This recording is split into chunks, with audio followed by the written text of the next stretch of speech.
أعوذ بالله من الشيطان الرجيم بسم الله الرحمن الرحيم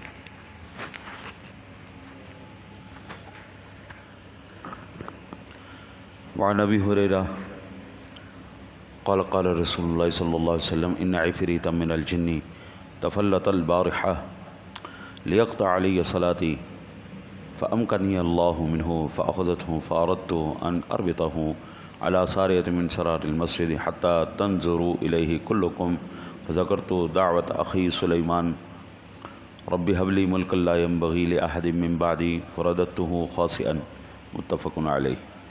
بخاری مسلم شریف کی حدیث پاک حضرت ابو ہریرہ رضی اللہ تعالیٰ عنہ روایت فرماتے ہیں کہ رسول اللہ صلی اللہ علیہ وسلم نے ایک خبیث جن، آپ نے ارشاد فرمایا کہ ایک خبیث جن آج رات کھل گیا۔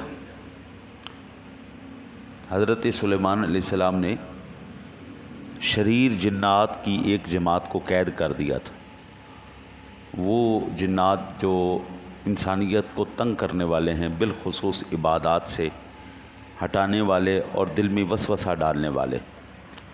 تو حضور فرماتے ہیں کہ وہ کھل گیا تاکہ میری نماز توڑ دے۔ اللہ تعالیٰ نے اس پر مجھے طاقت دے دی، میں نے اس کو قابو کر لیا۔ جنات کی قوت کا عالم یہ ہے کہ وہ چاہیں تو پہاڑ کو اپنے ہاتھوں پہ اٹھا لیں، اتنی قوت والی یہ بلائیں ہیں۔ پرواز ان کی ستاروں تک ہے، بہت اوپر پرواز ہے۔ تو حضور فرماتے ہیں مجھے اللہ تعالیٰ نے، یہ قرآن پاک کے اندر بھی ایک ہے نا جی وہ جن کا ذکر، قال عفریت من الجن انا آتیک بہ قبل ان یرتد طرفک، اب میں ایک لمحے کے اندر ملکہ بلقیس کا تخت آپ کے سامنے لا سکتا ہوں۔ تو جب حضرت سلیمان علیہ السلام نے دیکھا تو وہ تخت جو ہے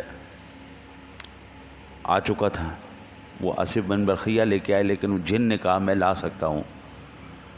آپ نے فرمایا نہیں، پھر آپ نے آصف بن برخیہ سے کہا، البتہ ذکر ہے اس کا قرآن پاک کے اندر کہ کتنی قوت اور طاقت والے کی جنات ہوتے ہیں۔ تو حضور فرماتے ہیں کہ پھر میں نے جب اس کو پکڑا تو میں نے سوچا کہ اسے مسجد کے ستونوں میں سے کسی ستون کے ساتھ باندھ دیتا ہوں تاکہ اسے میرے سارے امتی دیکھ لیں۔ لیکن پھر مجھے اپنے بھائی سلیمان علیہ السلام کی وہ دعا یاد آ گئی کہ مولا مجھے وہ ملک دے جو کسی کے لائق نہ ہو میرے بعد، تو میں نے اسے ناکام چھوڑ دیا۔ حضرت سلیمان علیہ السلام نے جن جنات کو قید کیا تھا ان میں سے، اس قید میں سے بعض فرار بھی ہو جاتے ہیں۔ ان میں سے یہ ایک مفرور تھا جو حضور سرور دو عالم صلی اللہ علیہ وسلم کی نماز توڑنے کے لیے آیا تھا۔ دیکھو جب انسان اللہ تعالیٰ عقل چھین لے تو کس کی نماز توڑنے کے لیے آیا ہے؟ جس کا سونے سے وضو بھی نہیں ٹوٹتا، اس کی تیری کوشش سے نماز ٹوٹ جائے گی۔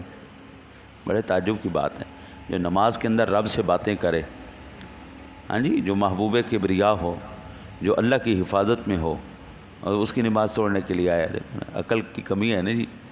لیکن حضور فرماتے ہیں کہ پھر میں نے اس کو پکڑا، اور یہاں سے یہ بات پتہ چلتی ہے کہ تیری آنکھ اور نبی کی آنکھ میں زمین آسمان کا فرق ہے۔ میری تیری آنکھ نہ فرشتوں کو دیکھ سکتی ہے نہ جنات کو دیکھ سکتی ہے۔ حضور بیٹھے مکے میں ہوں تو ملائکہ مقربین جو اللہ کے عرش کو اٹھائے ان فرشتوں کو بھی دیکھ سکتی ہے۔ جبریل امین ان کی بارگاہ میں ہزاروں مرتبہ حاضر ہوئے، حضور ان کو بھی دیکھ رہے ہیں۔ دیگر فرشتے حاضر ہوئے، حضور ان کو بھی دیکھ رہے ہیں۔ جنات کی جماعت آئی، قل اوحی الی انہ استمع نفر من الجن، یہ قرآن پاک کے اندر پورا ایک واقعہ، پوری جماعت حضور کے ہاتھ پہ بیعت ہو رہی ہے، حضور ان کو بھی دیکھ رہی ہے۔ میں کہتا ہوں یہ ساری باتیں ایک طرف ہیں، جس آنکھ نے رب کا دیدار کر لیا پھر اس آنکھ سے چھپ کے آ گیا ہے۔ بھائی دیکھیں نا، کائنات کا سب سے بڑا غیب کیا ہے؟ اللہ۔ بھائی جنت بھی دیکھی ہے نا، ادریس علیہ السلام نے، آخر کسی نے مخلوق میں سے دیکھی تو ہے نا، جنت بھی دیکھی، دوزخ بھی دیکھی، تمام مشاہدات بھی دیکھے، ساری چیزیں دیکھی، لیکن اگر کسی نے کائنات میں نہیں دیکھا باوجود سفارشوں کے، قال رب ارنی انظر الیک، اے اللہ میں تجھے دیکھنا چاہتا ہوں، قال لن ترانی، آپ نہیں دیکھ سکتے۔ یعنی نبیوں نے گزارشیں کی ہیں ہمیں دکھا دو ہمیں دکھا دو، لیکن وہ اللہ نے زیارت نہیں کروائی، دیدار نہیں کروایا۔ تو کائنات کا سب سے بڑا غیب وہ اللہ خود ہے، باقی کائنات میں کوئی شے غیب نہیں۔ وہ الگ بات ہے ہماری تحقیق وہاں نہیں، ہم وہاں تک نہیں پہنچے، ورنہ ہر شے موجود ہے، ہر چیز ظاہر ہے، ہماری پہنچ نہ ہونا ہم اسے غیب کہہ رہے ہیں۔ غیب اصل میں ہے تو صرف ایک اللہ وحدہ لا شریک کی ذات ہے، اور اس کے علاوہ کائنات میں کوئی شے غیب نہیں، ہمارے علم کی پہنچ وہاں تک نہیں ہے، اس لیے ہم اس کو غیب کہہ دیتے ہیں۔ اللہ کے حبیب نے اس ذات کا دیدار کر کے بتا دیا، کائنات کا سب سے بڑا غیب جس آنکھ سے نہیں چھپا، کائنات کی کوئی شے بھی اس سے نہیں چھپ سکتی۔ بات ہی ختم ہو گئی۔ حضور قبر کے نیچے دیکھ رہے ہیں، آپ کو سیاستہ میں یہ روایت ملے گی، حضور گزرے صحابہ کے ساتھ، فرمایا یہ دو قبر والوں کو عذاب ہو رہا ہے اور کسی بڑی وجہ سے نہیں ہو رہا، ایک پیشاب کے قطروں سے نہیں بچتا تھا، دوسرا چغل خوری کرتا تھا، دوسرا چغل خور تھا، ایک پیشاب کے قطروں سے نہیں بچتا تھا۔ ہاں جی، حضور کی آنکھیں تو زمین سے نیچے بھی دیکھ رہی ہیں کہ اس کے نیچے کیا ہو رہا ہے۔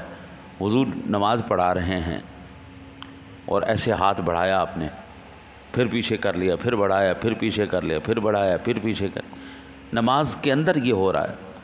صحابہ نے پوچھا یا رسول اللہ آج جو آپ نے عمل کیا ہے ہم نے زندگی میں کبھی دیکھا نہیں۔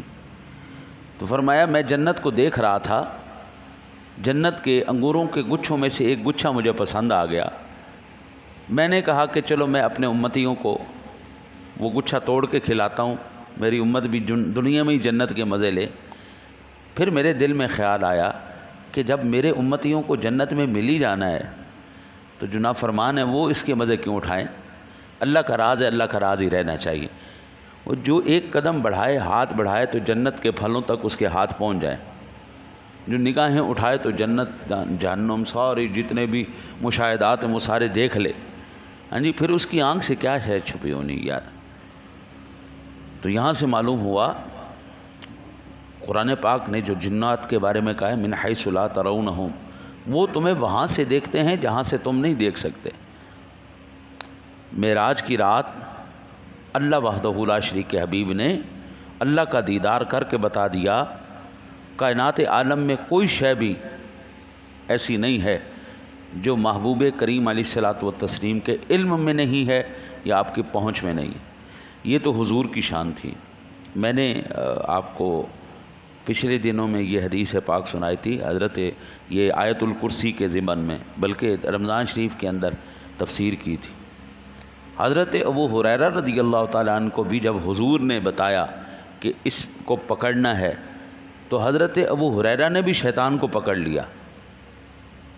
ہاں جی، حضرت ابو ہریرہ حضور کے صحابی ہیں، اگر صحابی شیطان کو پکڑ سکتا ہے، حضرت معاویہ رضی اللہ تعالیٰ عنہ انہوں نے بھی شیطان کو پکڑ لیا، وہ آپ سے چھوٹ نہیں سکا۔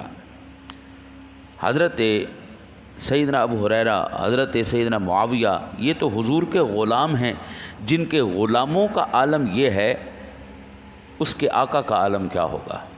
غلاموں کی ذرات کا یہ عالم ہے تو آفتاب نبوت کا عالم کیا ہوگا؟ اب یہاں سے ایک اور بھی چند مسائل معلوم ہوئے۔ پہلا مسئلہ یہ معلوم ہوا کہ شیطان کا جسم نجس نہیں ہے، اس کے چھونے سے نماز نہیں جاتی، نمازی کا ہاتھ نجس نہیں ہوتا، نمبر ایک۔ نمبر دو یہ کہ حضور نبی اکرم صلی اللہ علیہ وسلم کی نماز خشوع اور خضوع اور طرف متوجہ ہونے سے نہیں جاتا، یعنی حضور سرور دو عالم صلی اللہ علیہ وسلم کی نماز کسی بھی صورت میں ٹوٹتی نہیں۔ تیری میری نماز ٹوٹ جائے گی۔ میں نے عرض کیا تھا نا جی، آپ کا میرا نماز پڑھنا اور ہے، آقا جی کا نماز پڑھنا اور ہے۔ ہم جب عمل کثیر کریں گے تو وہ فاسد نماز ہے، نماز کو توڑ دے گا۔ پیچھے میں نے حدیث پاک سنائی تھی نا، حضور کی نواسی حضرت امامہ، حضور جب سجدے میں جاتے تھے کندھے سے اتار کے نیچے بٹھا دیتے تھے، اور جب حضور کھڑے ہوتے تھے تو یہ حضور کی خاصیت ہے۔ تیرے میرے جیسا بندہ کرے گا نماز ختم ہو جائے گی، لیکن حضور کی خاصیت ہے، حضور کی نماز نہیں ٹوٹتی۔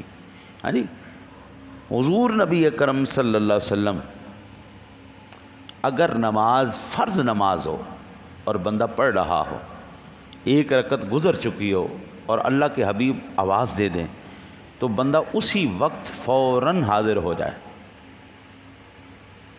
فوراً حاضر ہو جائے، اور جو حضور کام کہیں وہ سارا کام کر کے آئے، پھر آ کے وہ وہیں سے نماز شروع کرے گا، اس کی نماز ٹوٹے گی نہیں، بلکہ نبی نے جو حکم دیا تھا وہ حکم بازار بھیجا، سودا لے آیا، باتیں ہوئیں، چلا پھرا، سارا کچھ کیا، اس کی نماز نہیں ٹوٹی، نماز وہیں سے آ کے شروع کرے گا، کیونکہ نماز نام ہی اللہ اور اس کے رسول کی اطاعت کا ہے۔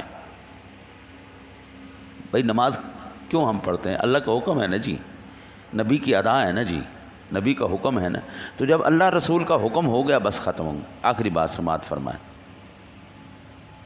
حضور نبی اکرم صلی اللہ علیہ وسلم کو اللہ تعالیٰ نے گزشتہ نبیوں کے کمالات سے بخشے، مگر ان میں سے بعض کا اظہار نہ فرمایا تاکہ ان بزرگوں کی خصوصیات میں فرق نہ آئے۔ ضروری نہیں ہوتا کہ کسی بندے کے اندر جو کمال ہے وہ اس کا اظہار بھی کرے۔ میں روایت سبق کا قاری ہوں، کبھی کبھی موڈ کرتا ہے یہاں پہ نماز تلاوت کرنے کا، میں چاہوں تو نماز میں بھی پڑھ سکتا ہوں، میں چاہوں تو عام روٹین میں بھی پڑھ سکتا ہوں، لیکن اس کا یہ مطلب تو نہیں ہے کہ میں نے یہاں پہ عام روٹین میں تلاوت نہیں کی تو میں قاری نہیں ہوں،